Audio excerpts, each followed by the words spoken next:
नमस्कार, स्वागत है आपका एवं राजस्थान में। आपके साथ मैं हूं कृपाशंकर शर्मा। खबरों को विस्तार से जानेंगे, लेकिन उससे पहले नजर हेडलाइंस पर। कलेक्टर्स एसपी कॉन्फ्रेंस का तीसरा दिन, कानून व्यवस्था पर सीएमओ में मंथन। सीएम राजे और गृह मंत्री की मौजूदगी में विभागीय अधिकारी दे रहे हैं प्रेजेंटेशन।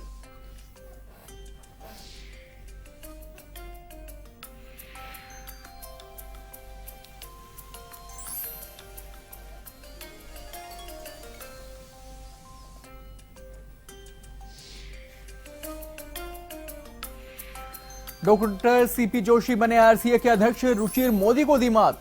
मोहम्मद इकबाल उपाध्यक्ष, आरएस नांदू जीएस और पिंकेश जैन बने कोषाध्यक्ष। जोशी ने कहा, क्रिकेट के लिए करेंगे काम।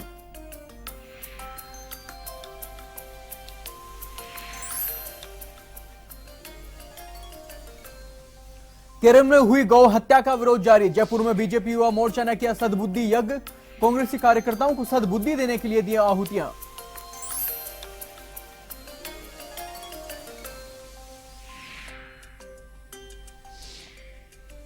चित्तौड़गढ़ के दौड़ती खेड़ा गांव में दर्दनाक हादसा। टैंक में गिरी लड़की को बचाने के चक्कर में 3 की मौत, 1 हुआ अचेत। जहरीली गैस के चलते हुआ हादसा, पुलिस कर रही है जांच।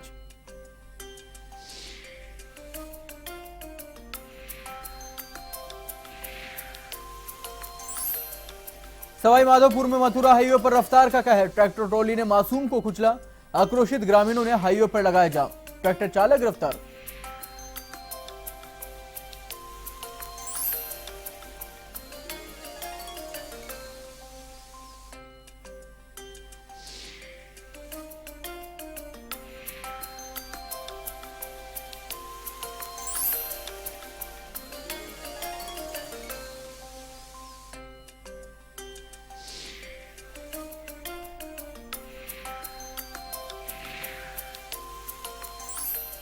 राजस्थान में अब खबरें विस्तार से। एसपी कलेक्टर्स कॉन्फ्रेंस के तीसरे दिन गृह विभाग ने प्रेजेंटेशन दिया है। सीएम राजे और गृह मंत्री गुलाबचंद कटारिया के सामने होम सचिव, पुलिस महानिदेशक ने प्रेजेंटेशन दिया। गृह विभाग के अधिकारियों ने कानून व्यवस्था पर प्रेजेंटेशन दिया है। राजे ने गृह विभाग के अधिकारियों से साफ कहा कि अपराधियों में पुलिस का खौफ होना चाहिए, जिससे आम जनता को राहत मिल सके। अपराधियों पर समय शिकंजा कसें, जिससे आम लोगों में पुलिस के प्रति विश्वास बढ़ सके। उन्होंने मासूमों और कमजोर तबके के लोगों के साथ बढ़ रहे अत्याचारों पर अधिकारियों को फटकार भी लगाई।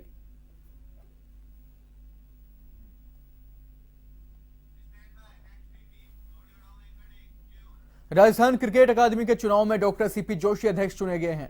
डॉक्टर सीपी जोशी और ललित मोदी के बेटे रुचिर मोदी के बीच करारा मुकाबला माना जा रहा था, लेकिन यहां लोगों ने क्रिकेट हित को ध्यान में रखते हुए रुचिर मोदी का साथ न देकर डॉक्टर सीपी जोशी का साथ दिया।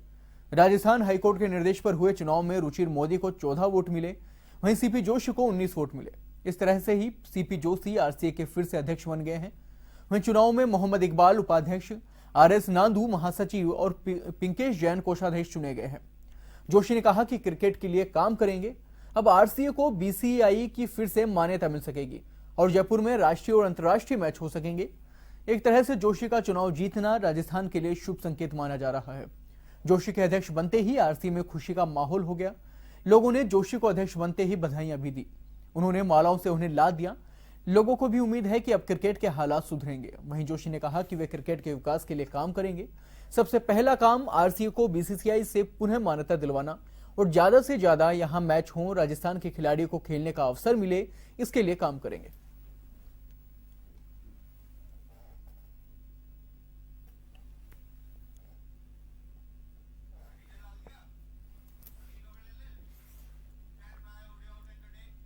बीजेपी युवा मोर्चा कार्यकर्ताओं ने केरल में हुई गौ हत्या के विरोध में जयपुर जिला कलेक्ट्रेट पर सद्बुद्धि यज्ञ किया है। युवा मोर्चा के प्रदेश अध्यक्ष अशोक सैनी के नेतृत्व में हुई यज्ञ और हवन में बीजेपी युवा मोर्चा कार्यकर्ताओं ने आहुतियां दी। युवा मोर्चा के अध्यक्ष अशोक सैनी ने कहा कि जिस तरह का कृत्य कांग्रेस कार्यकर्ताओं ने किया है, उससे लगता है कि उनकी बुद्धि भ्रष्ट हो गई है। अब ईश्वर ही उन्हें सद्बुद्धि दे, इसलिए गौ हत्यारों को भगवान सद्बुद्धि दे, इसके लिए कार्यकर्ताओं ने आहुतियां दी हैं।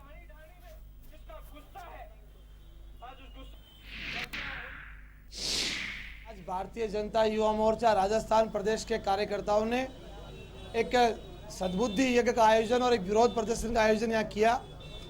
और जिस प्रकार केरल के अंदर युवक कांग्रेस के कार्यकर्ताओं के द्वारा गौ माता की हत्या करके सार्वजनिक तौर पर उसको पका करके वहाँ खा करके जिस गौ माता को हिंदुस्तान के चाहे हिंदू हो, मुसलमान हो, सिख हो, ईसाई हो, सभी जाति धर्म 125 करोड़ लोग की आस्था का विषय है, जिसको हम माँ समझते हैं, उसका इस प्रकार इस हिंदुस्तान में अपमान, इसको भारतीय जनता युवा मोर्चा कार्यकर्ता किसी भी प्रकार से बर्दाश्त नहीं करेगा।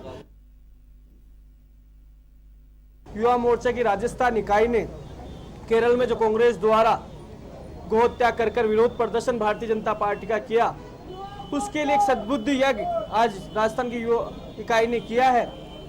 राजस्थान में और देश में निरंतर भारतीय जनता पार्टी मोदी के नेतृत्व में आगे बढ़ रही है और देश में भारत का नाम रोशन हो रहा है। विश्व में विश्व गुरु की ओर हिंदुस्तान बढ़ रहा है।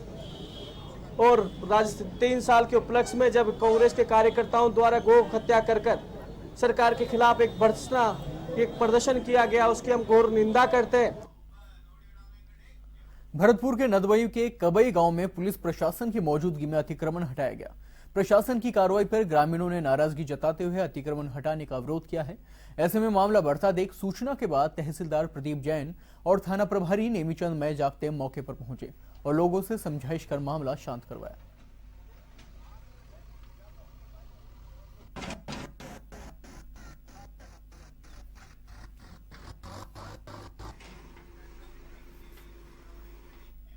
भरतपुर के नदबई में गायत्री शक्ति पाठ पर 4 दिवसीय वार्षिक उत्सव शुरू हुआ है। कार्यक्रम के दौरान कलश यात्रा भी निकाली गई, जिसका लोगों ने जगह जगह पुष्प वर्षा कर स्वागत किया है। साथ ही महिलाओं और बच्चों ने बैंड बाजों की धुन पर जमकर ठुमके लगाए। कलश यात्रा शहर के मुख्य मार्गों से होते हुए गायत्री मंदिर पहुंची।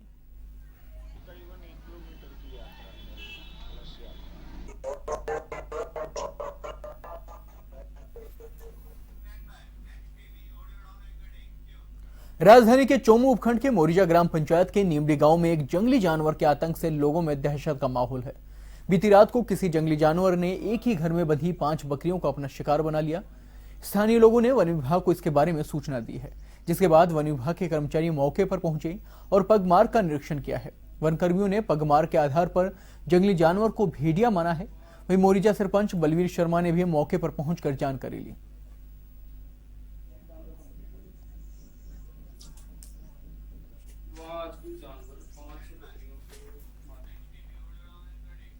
अजमेर जिले के नसीराबाद में रमजान के पहले जुम्मे में हजारों रोजेदारों ने जुमा की नमाज अदा की है। इस मौके पर रोजेदारों ने देश में अमन चैन की दुआएं मांगी। वहीं रहमतों व बरकतों वाले रमजानुल मुबारक के पहले शुक्रवार को नमाज अदा करने फूलागंज स्थित जामा मस्जिद में हजारों रोजेदार पहुंचे। शहर काजी फुरकान खान के खुतबे से पूर्व मस्जिद में रोजेदारों को रोजे नमाज व रमजानुल मुबारक माह की फजीलतें बताई गई है। खान ने बताया कि यह महीना बेहद बरकतों वाला है। इस माह में एक नेकी के बदले 70 गुना सवाब मिलता है।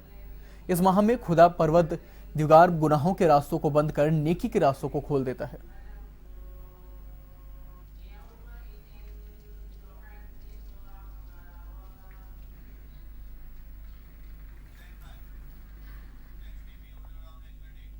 भरतपुर के हलेना में मानसून की पहली बरसात होने के बाद किसानों ने खरीफ की फसल के लिए अपने खेतों को तैयार करने में जुट गए हैं। वहीं कई किसान बाजार में फसलों के बीजों की खरीद फरोख्त में लगे हुए हैं।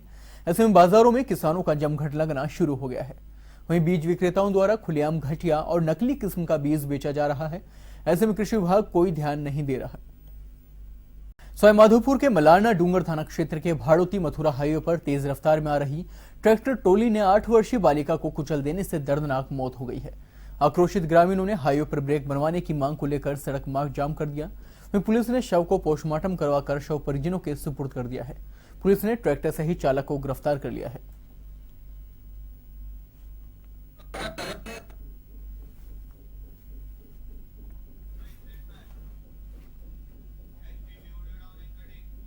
चित्तौड़गढ़ के भदेसर कस्बे के दोतड़ी खेड़ा गांव में पानी की टैंक की जहरीली गैस के कारण एक किशोरी समेत 3 की मौत हो गई। वहीं एक व्यक्ति का उपचार जारी है। जानकारी के मुताबिक गांव में लंबे समय से बंद पड़े पानी के टैंक में 14 वर्षीय लीला कंवर गिर गई, जिसे बचाने के लिए मिट्ठू सिंह, किशन लुहार और सुरेश अंदर उतरे, लेकिन बाहर नहीं निकल पाए। इससे गांव में हड़कंप मच गया, जिसके बाद ग्रामीण मौके पर पहुंचे और इकट्ठा हो गए और सूझबूझ से चारों को बाहर निकालकर श्री सांवलिया जी सामान्य अस्पताल में भर्ती करवाया गया, जब मिट्ठू सिंह, किशन लुहार और लीला कंवर को मृत घोषित कर दिया गया। वहीं सुरेश का उपचार अभी जारी है। जानकारी के मुताबिक हादसा टैंक में जहरीली गैस के चलते हुआ है, जिसकी जांच अभी की जा रही है।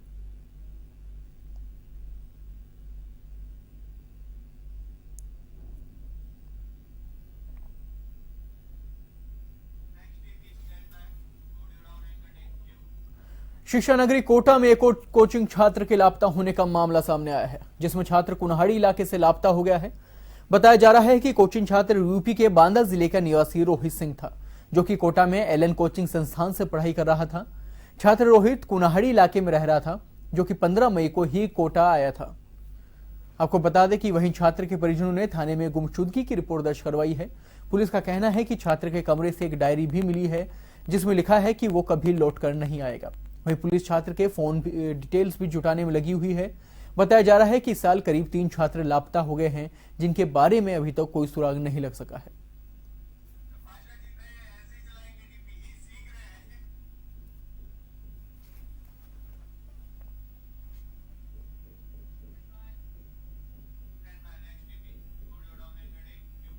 हलोर जिले के शाहजहांपुर के समीपवर्ती गांव फौलादपुर गांव के लाडले प्रदीप महलावत का सिविल सर्विस परीक्षा में चयन हुआ है। प्रदीप का एक पहला ही प्रयास था। प्रदीप की ऑल इंडिया रैंक 858वीं बनी है।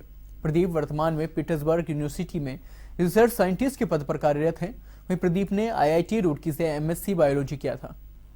प्रदीप का सिविल परीक्षा में चयन होने पर फौलादपुर गांव में खुशी की लहर दौड़ गई है। आपको बता दें कि प्रदीप के पिता सूबे सिंह महलावत को बधाई देने वालों का तांता लगा हुआ है।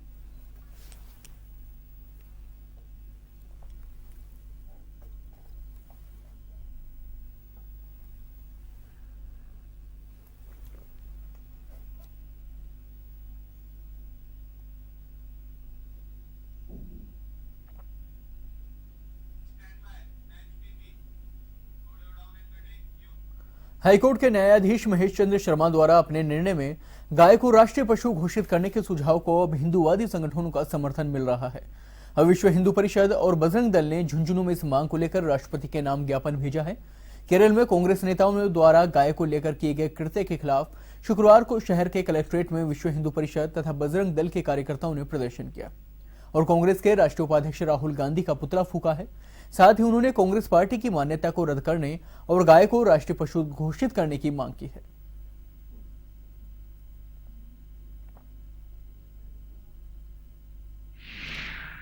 केरल में कांग्रेस पार्टी के नेताओं के द्वारा भारत सरकार द्वारा विश्व पशु मंडियों में वध के लिए मवेशियों की खरीद बिक्री पर प्रतिबंध के विरोध में सरेआम गोवंश को काटा गया, उसके मांस को बेचा गया और खाया गया।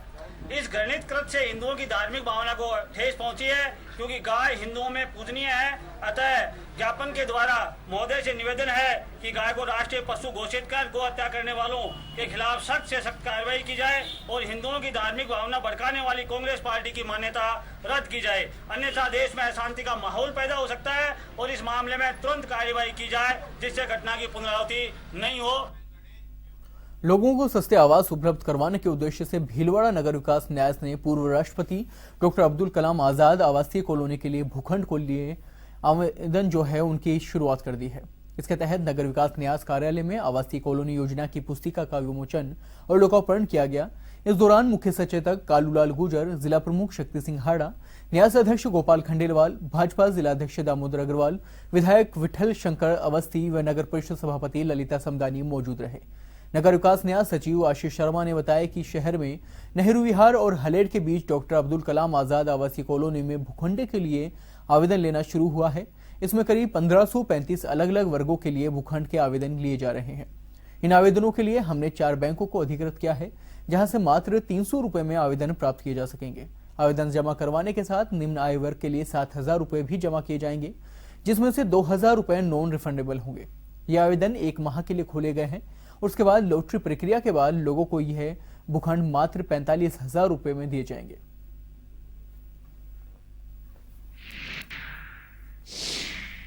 जन सामान्य की बहुप्रतिशत मांग और न्यास के सुनियोजित विकास की योजना, जिसमें सबर्ब और जो टाउनशिप का विस्तार है, जो कनेक्टिंग टाउन्स बनाने की जो स्कीम प्रॉपर वे में जो डेवलपमेंट प्लान है, उसी के अनुरूप आज नगर विकास न्यास ने बहुप्रतीक्षित डॉक्टर APJ अब्दुल कलाम आवासीय योजना प्रस्तावित की है, जिसके फॉर्म आज से लॉन्च किए गए हैं। इस योजना में 244 बीघा में ये स्कीम हमारी काटी गई है और 2156 इसमें आवास रखे गए हैं। फुलेरा राजकीय चिकित्सालय में जगह जगह गंदगी का आलम होने से मरीजों को परेशानी का सामना करना पड़ रहा है। मुर्दाघर के समीप गंदगी का आलम इतना है कि पोस्टमार्टम के समय भी चिकित्सक परेशान हो जाते हैं, लेकिन चिकित्सालय प्रशासन का इस ओर कोई ध्यान नहीं है। शराब की बोतलें भी वहीं पड़ी मिल जाती हैं। वहीं इस बारे में चिकित्सा प्रभारी डॉक्टर संजय शर्मा का कहना है कि असामाजिक तत्वों का जमावड़ा होने से बोतलें पड़ी हो जाती हैं, सफाई शीघ्र करवा दी जाएगी।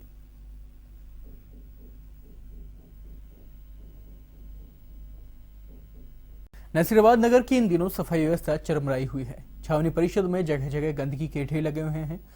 इसके अलावा आवारा जानवर कचरों के और सड़कों के बीच तक ले आते हैं। इससे आने जाने वाले राहगीरों को मुंहों पर कपड़ा बांधकर गुजरना पड़ता है। इससे स्वच्छता अभियान की भी धज्जियां उड़ाई जा रही है। नगर के पलसानिया रोड, कालीमाई रोड, लाल डिग्गी, बड़ी मंडी, फूलागंज सहित कई इलाकों में कचरों के ढेर लगे हुए हैं। गंदगी का आलम से नगर में कई बीमारियों के प्रकोप का भी भय बना हुआ है।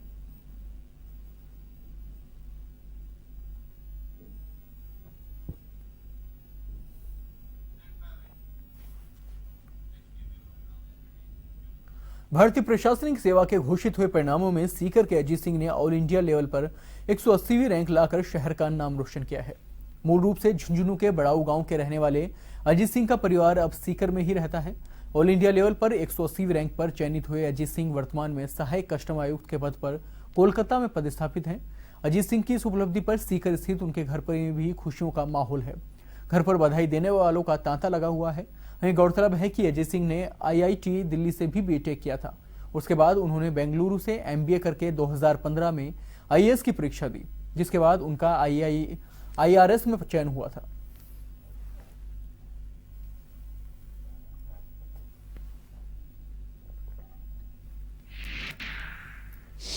ये जो मेरे भैया हैं अजीत सिंह शेखावत, मेरे बड़े भैया हैं, 180 रैंक इनकी आई है। और गांव में हमारे ये पहले ऐसे IAS हैं जिनका सिलेक्शन हुआ है और पूरे गांव के अंदर काफ़ी खुशी का माहौल है। कल रात से जब से पता चला है कि भैया का सिलेक्शन हो गया तब बहुत से लोग खुशियां मना रहे हैं। मेरे भैया का फ़ोन आ रहा है, गांव में और भी लोगों के बहुत फ़ोन आ रहे हैं, पापा के पास भी बहुत फ़ोन आ रहे हैं। तो पूरे गाँव में भी खुशी का माहौल है, यहाँ पर भी खुशी का माहौल है। सीकर में भी काफ़ी लोग आने जाने वाले हैं जो मिलने वाले हैं, सब लोग हमें बधाइयाँ दे रहे हैं। श्रीगंगानगर के पदमपुर में शिरोमणि संत फकीर पारब्रह्म देव का 3 दिवसीय मेला भजन संध्या और छड़ी यात्रा के साथ संपन्न हुआ। पारब्रह्म देव मंदिर में आयोजित मेले में बड़ी संख्या में श्रद्धालु पहुंचे। बताया जा रहा है कि मेला पिछले 65 सालों से लगातार आयोजित किया जा रहा है, जिसमें बड़ी तादाद में भक्तों का हुजूम उमड़ता है। मेले में भगवान की भव्य झांकी को सजाकर शोभा यात्रा भी निकाली गई, जिसका कस्बे में पुष्प वर्षा कर जगह जगह स्वागत किया गया।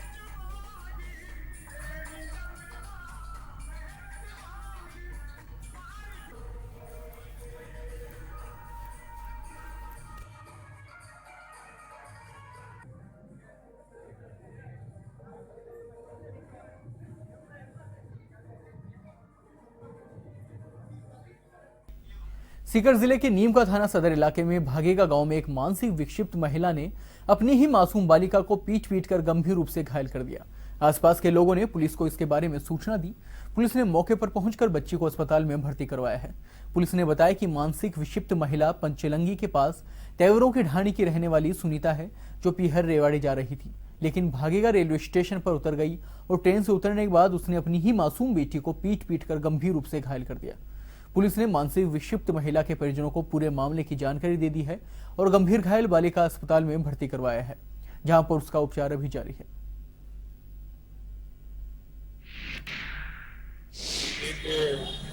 पागल टाइप पे महिला है, उसकी गोद में एक बच्ची है, इसकी उम्र करीब 6 महीने 1 वर्ष तक है, जो पागल अवस्था में इसी तरह पहुंची तो वहाँ 8 लोगों ने भीड़ की उनकी और नाम पता पूछा तो उसने रोड में उसके स्वयं भी नाखूनों से भाग करती तो वहाँ से लेकर हॉस्पिटल और अस्पताल में बच्ची बैठी है और वैसा नहीं क्लास की तो उसका नाम था सुनीता वैभव भवानी जाके राजपूत निवासी। डीग के भरतपुर के बस स्टैंड पर ट्रक की चपेट में आने से एक बुजुर्ग घायल हो गया है। घायल को चिकित्सालय में भर्ती करवाया गया है। जानकारी के अनुसार चीनी से भरा ट्रक तेज रफ्तार से आ रहा था कि साइकिल पर सवार 50 वर्षीय सील गुजर ट्रक की चपेट में आ गया। इससे ट्रक के नीचे साइकिल का पहिया आ जाने से पैर कुचल गया। घायल को चिकित्सालय में भर्ती करवाया गया है, जहां उसे भरतपुर रेफर कर दिया गया है। पुलिस ने ट्रक को जब्त कर लिया है।